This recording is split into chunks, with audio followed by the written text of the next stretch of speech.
काफ़ी अरसा बीत गया है, जाने अब वो कैसा होगा।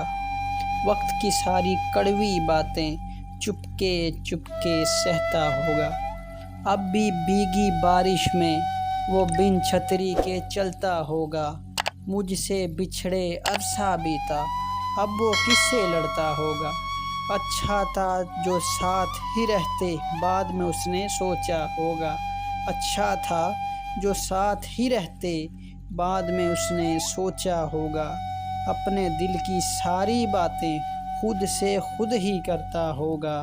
काफ़ी अरसा बीत गया है, जाने अब वो कैसा होगा। तुम याद नहीं करते, हम भुला नहीं सकते। तुम हंसा नहीं सकते, हम रुला नहीं सकते। दोस्ती इतनी खूबसूरत है हमारी ज़फ़र, तुम जान नहीं सकते और हम बता नहीं सकते।